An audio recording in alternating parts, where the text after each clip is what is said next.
bienvenue à mon émission. Je suis le pasteur Mamie Cécilia de l'église Les Jourdains. Nous sommes au Gabon, précisément à Libreville. Shalom, shalom, shalom, shalom. Nous bénissons le grand Dieu qui nous accorde cette opportunité de nous retrouver dans cette page, dans cette émission. Oui, nous bénissons le grand Dieu pour le souffle de vie. Nous bénissons le Seigneur pour ces moments formidables. Nous élevons son nom et nous le glorifions parce qu'il est formidable. Et vous êtes aussi formidables. Et vous êtes bénis. Je vous bénis au nom de Jésus. Je bénis vos familles, vos entreprises. Et je bénis vos nations au nom de Jésus. Et le Saint-Esprit m'a mis à cœur de vous associer à ces programmes. Le Seigneur veut que nous prions pour nos leaders spirituels, chers amis, croyants, hommes et femmes de Dieu. Alléluia, c'est ça le thème, prions pour nos leaders spirituels. Nous pouvons dire, nous prions pour nos leaders. Pourquoi? Parce que Jésus lui-même l'a fait. Jésus l'a fait. C'est très, très important parce que par la grâce de Dieu, nous avions fait cela avec une petite expérience, les années 1900, des années, oui, des années passées,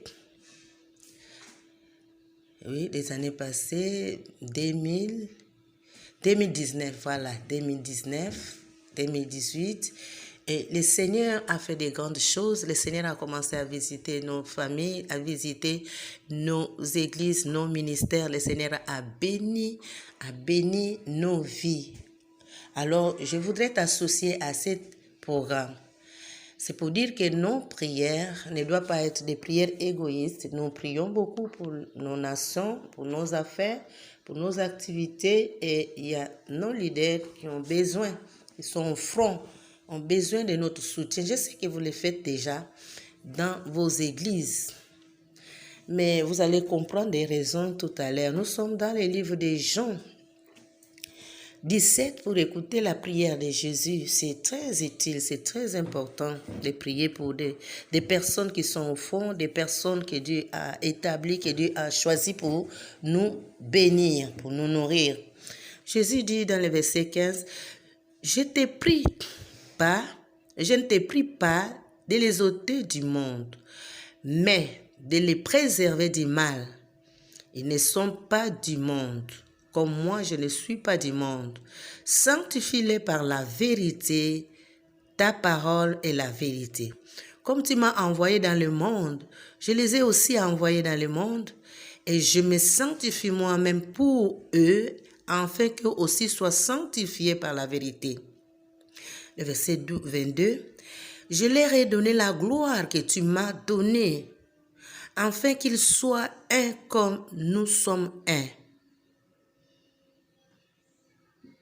Alléluia. Alors vous voyez ici, Jésus prie. Jésus veut quitter ses disciples. Et Jésus voit le monde. Et Jésus voit les dangers. Et Jésus comprend. Alléluia. Le verset 13, nous sommes dans Jean 17, il dit, et maintenant, je vais à toi et j'ai dit ces choses dans le monde, afin qu'il ait en eux ma joie parfaite. Je leur ai donné ta parole. Et le monde les a haïs parce qu'ils ne sont pas du monde, comme moi je ne suis pas du monde. Vous voyez combien de fois nos leaders ont besoin de nos prières parce qu'ils ne sont pas de ce monde. Nous tous, les enfants de Dieu, nous ne sommes pas de ce monde. Nous sommes nés de Dieu, nous sommes délivrés de ce monde. Alléluia. Nous sommes libérés de ce monde. Le monde doit nous haïr. Et quand le monde nous hait, n'est-ce pas, ils envoient les agents, étant dans le ministère, étant l'église, étant dans la famille, pour affaiblir les bergers, la tête, afin que les brebis dispersent. Voilà ce qui se passe. Le monde des ténèbres s'est levé. Mais quand Satan s'élève, Satan ne s'élève pas contre une autre personne. Il s'élève contre Dieu et ses serviteurs. Satan s'élève contre les élus de Dieu. Les fils et les filles de Dieu. Malheur à la terre, car le diable est descendu avec une grande colère. Et il a dispersé ses agents. Alors, mais Jésus ici dit, je te prie de ne pas les ôter dans le monde, mais de les préserver. Ils ont besoin de la protection divine. Mais qu'est-ce que nous constatons aujourd'hui? Nous, en tant que chrétiens, en tant que croyants, en tant qu'enfants de Dieu, lorsque nous voyons nos leaders en train de s'assombrir, de s'affaiblir, de se rétrograder, nous sommes les premières personnes à les critiquer, à les abandonner. Jésus savait que ce monde est méchant. Jésus savait que c'est le monde qu'il a trahi. Ce monde est déjà condamné par Dieu. Ce monde va à la perdition. Ce monde est méchant. Et le verset, quand nous regardons 1 Jean 5, le verset 19 dit, ce monde est dirigé par les puissances du malin, par Satan. Et il a ses agents. Et il multiplie ses attaques contre l'Église, contre les leaders.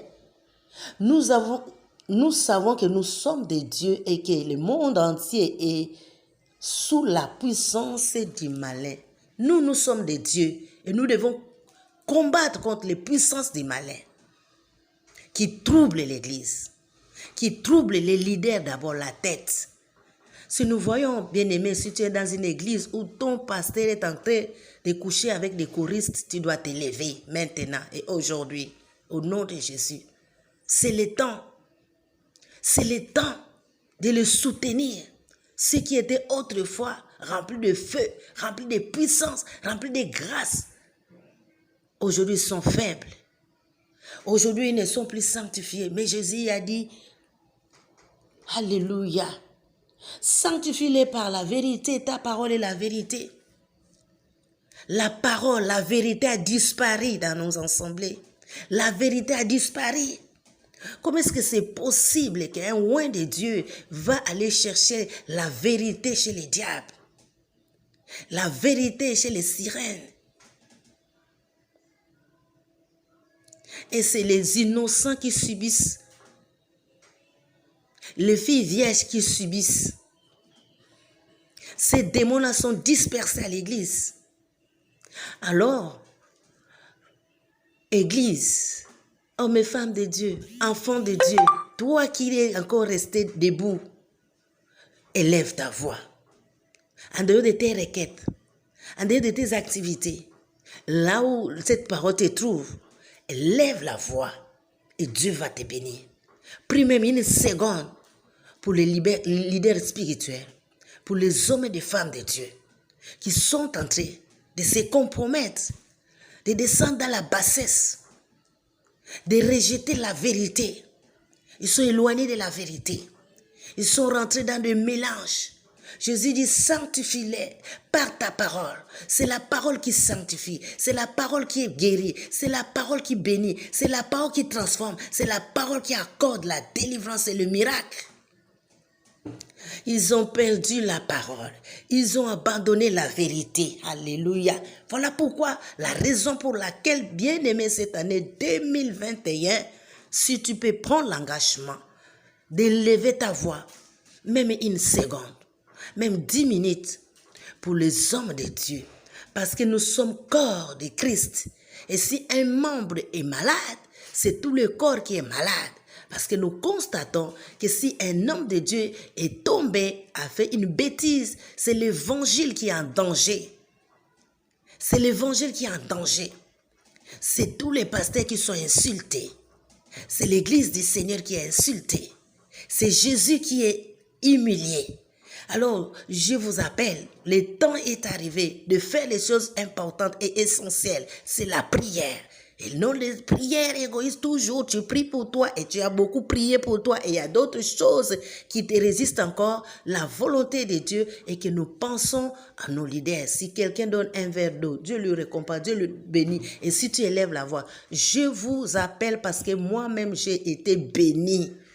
Je ne peux pas tout vous relater, mais j'ai été visité, notre ministère a été visité lorsque nous avons commencé à prier pour eux. Ils ont besoin de nous.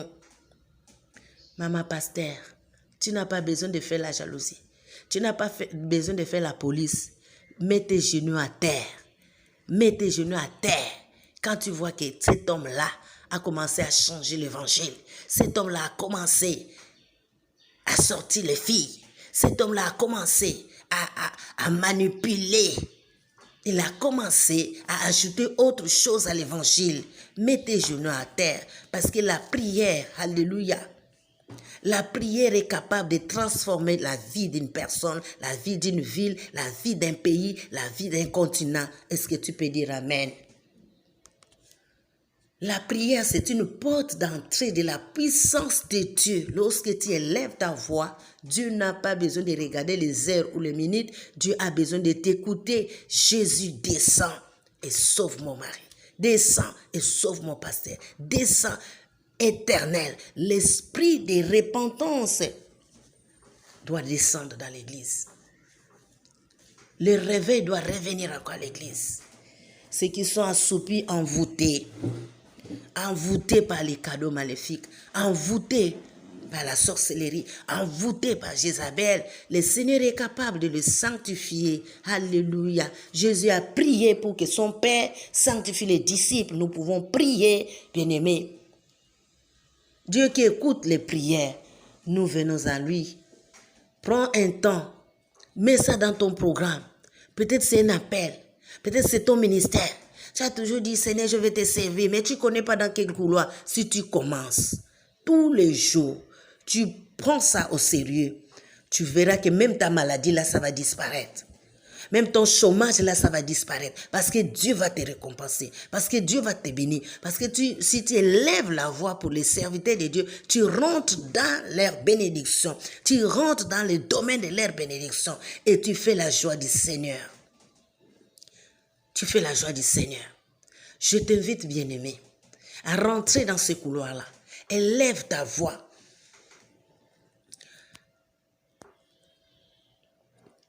Le verset 18 dit, nous sommes dans Jean 17. Comme tu m'as envoyé dans le monde, je les ai aussi envoyés dans le monde. Je me suis sanctifié moi-même pour que eux, en fait, qu'eux aussi soient sanctifiés par la vérité. Dieu a envoyé Jésus, il a accompli son ministère et il est reparti. Il a travaillé dans la sanctification et Jésus a envoyé ses disciples. Et aujourd'hui, nous sommes là comme servantes et serviteurs de Dieu. Dans ce monde-là, plein de méchanceté, plein d'abominations, plein de sorcellerie. Mais Jésus a vaincu. Mais il a dit, avec lui, nous sommes forts et nous sommes plus que vainqueurs. Mais pourquoi les hommes de Dieu sont en train de se compromettre? Comme Samson, quelqu'un qui avait la sagesse de Dieu. À cause des femmes, il a perdu la gloire de Dieu. Alors, bien-aimés, tout est possible à celui qui prie. Je sais que tu as la foi. Je sais que tu es né de Dieu. Je sais que tu es délivré du monde. Je sais que tu es délivré de ce monde. Tu es sauvé de ce monde. Tu n'es plus de ce monde. Mais ton vrai problème, tu ne pries pas pour ton leader. Tu ne prends pas la part de ton leader. Nous devons être ceux qui souffrent à leur place parce qu'ils ont souffert pour nous. Ils ont souffert pour que nous soyons sanctifiés, pour que nous soyons chrétiens. Ils nous ont aidés à nos premiers pas et nous sommes devenus élevés, nous sommes devenus bénis. Et nous ne devons pas les abandonner parce qu'ils sont d'abord premièrement hommes et des dieux. Ils ont la chair qui est faible. Et ils ont besoin, alléluia, des soutiens des autres.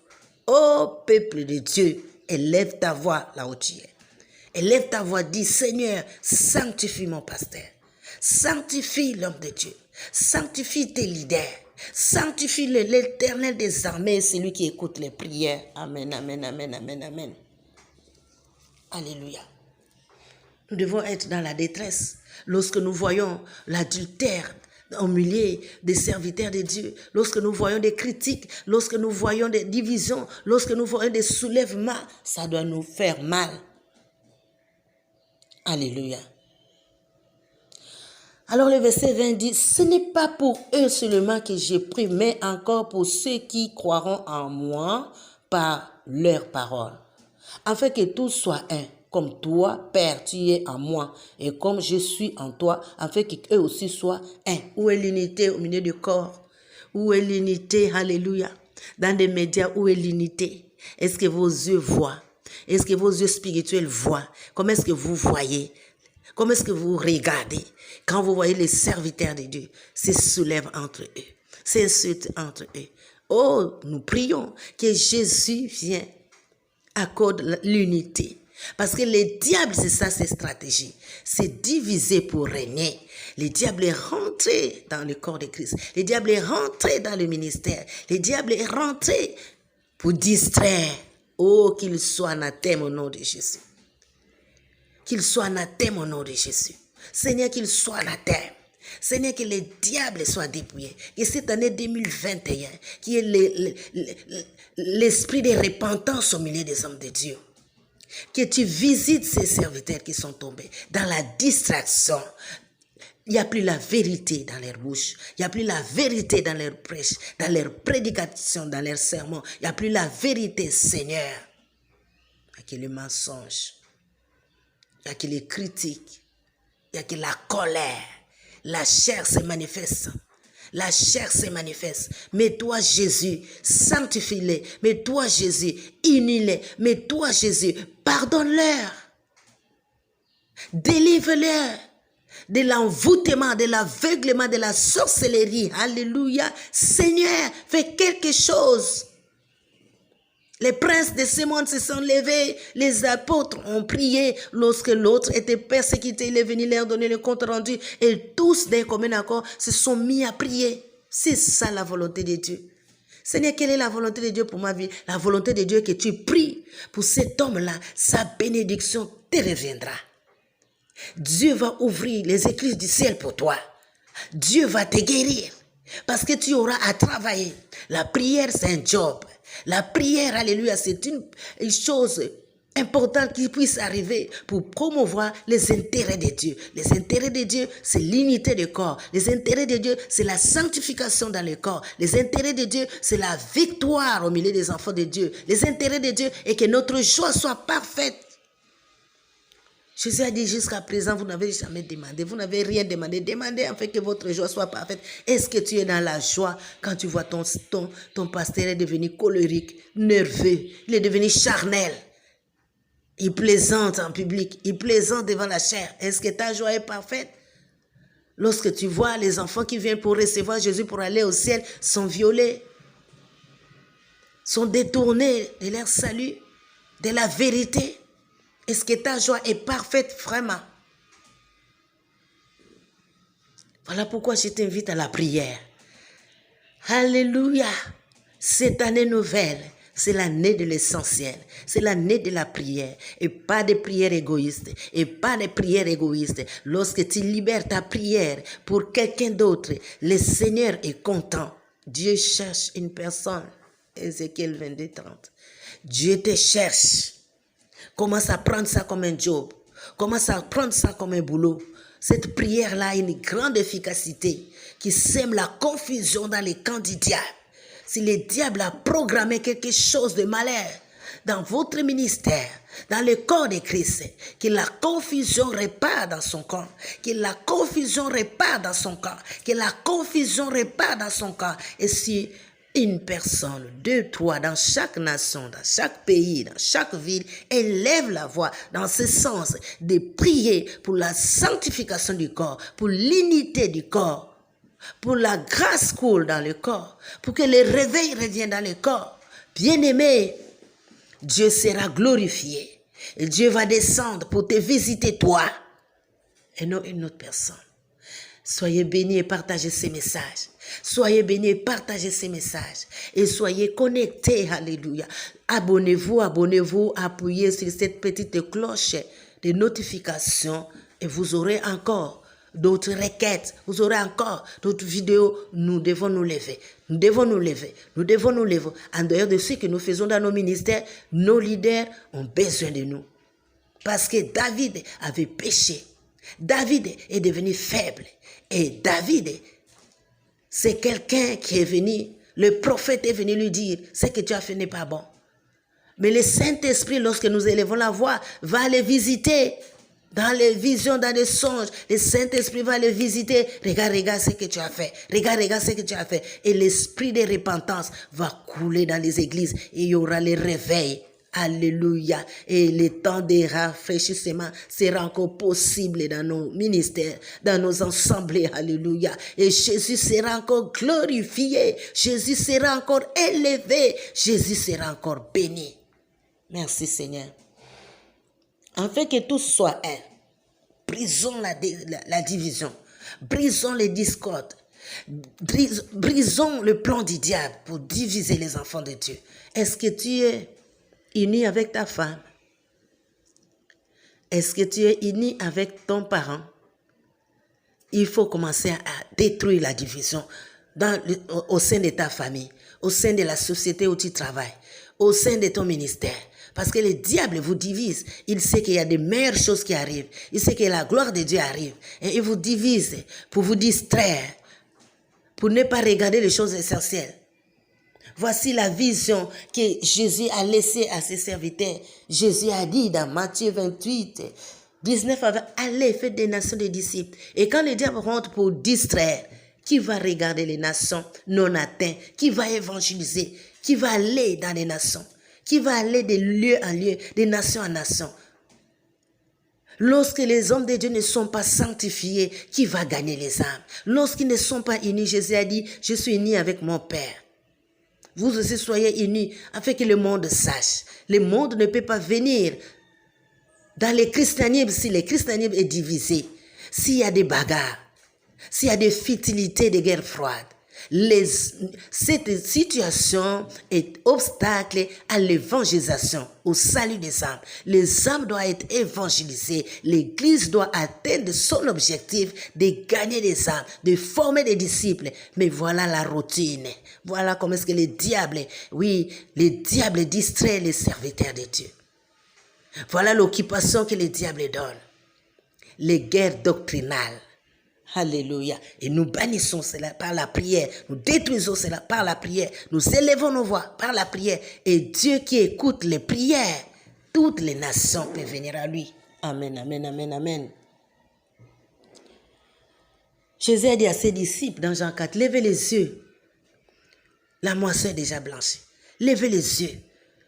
Parce qu'une femme samaritaine prostituée selon les hommes, mais dans le spirituel, elle était là dans la soif de la délivrance, la soif du salut, la soif de quelqu'un pour l'aider. Il y a plein de monde dans ce moment de corona, dans ce moment critique, dans ce moment de problèmes qui ont besoin de salut.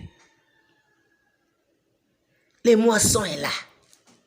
Mais nous qui sommes censés aller moissonner, nous sommes distraits. Voilà pourquoi nous devons nous lever pour chasser Satan.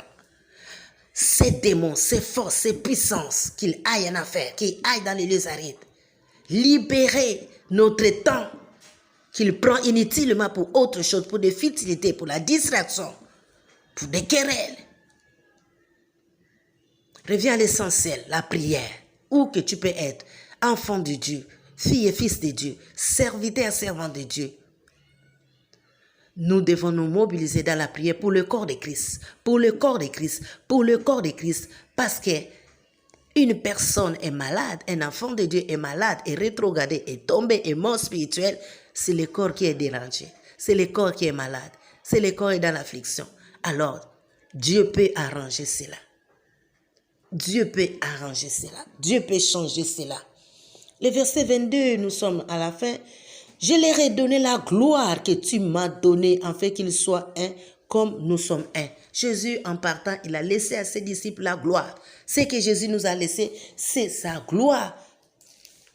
Mais voici la pauvreté, voici l'ignominie, voici des maladies, voici la confusion, parce qu'on ne vit plus dans la sanctification, parce qu'on a perdu la vérité, parce que le diable nous distrait, parce qu'on n'est plus dans la vision céleste, et nous perdons petit à petit la gloire. Mais revenir à l'essentiel qui est la prière, pour qu'ensemble, que la gloire de Dieu revienne dans le corps de Christ, dans nos ministères, dans nos familles. La gloire de Dieu doit revenir. La gloire de Dieu doit revenir. La gloire de Dieu doit revenir. Jésus ne nous a pas laissé la honte, la confusion, la bassesse, des maladies, des troubles. Jésus nous a laissé sa gloire. Et toi qui commences à rentrer dans ces programmes, où que tu peux être, quelles que soient tes occupations, tu t'organises, tu fais un planning, 10 minutes pour élever la voix pour le corps de Christ. La gloire de Dieu va t'arriver. La gloire de Dieu va rentrer dans ta maison. Le surnaturel. Le surnaturel va te localiser cette année au nom de Jésus. Tu peux dire Amen, Amen, Amen, Amen, Amen. Le surnaturel de Dieu, des grandes choses. Les ciels vont s'ouvrir, les portes vont s'ouvrir parce que j'en ai l'expérience. Ça, c'est la vision de Dieu. Priez pour que le Seigneur revienne redonner la gloire à l'Église. La gloire à l'Église. La gloire à ses serviteurs. L'onction, c'est dans la sanctification. Alléluia. C'est dans la sanctification. C'est dans la vérité. Lorsqu'on a la vérité, on a l'onction. Lorsqu'on a la vérité, on a le miracle qui nous accompagne. Lorsqu'on est dans la vérité, la grâce coule. On ne peut plus chercher cela. C'est ce que Jésus nous a donné comme héritage. C'est ce que Jésus nous a laissé comme héritage. C'est une vie glorieuse et non une vie honteuse. Nous sommes dans Romains 8, 30. Et ceux qu'il a prédestinés, il les a aussi appelés. Et ceux qu'il a appelés, il les a aussi justifiés. Et ceux qu'il a justifiés, il les a aussi glorifiés. Tu finiras ta vie à la gloire. L'Église doit finir sa vie à la gloire parce que Jésus vient pour chercher une Église sans tache ni ride, une Église glorieuse.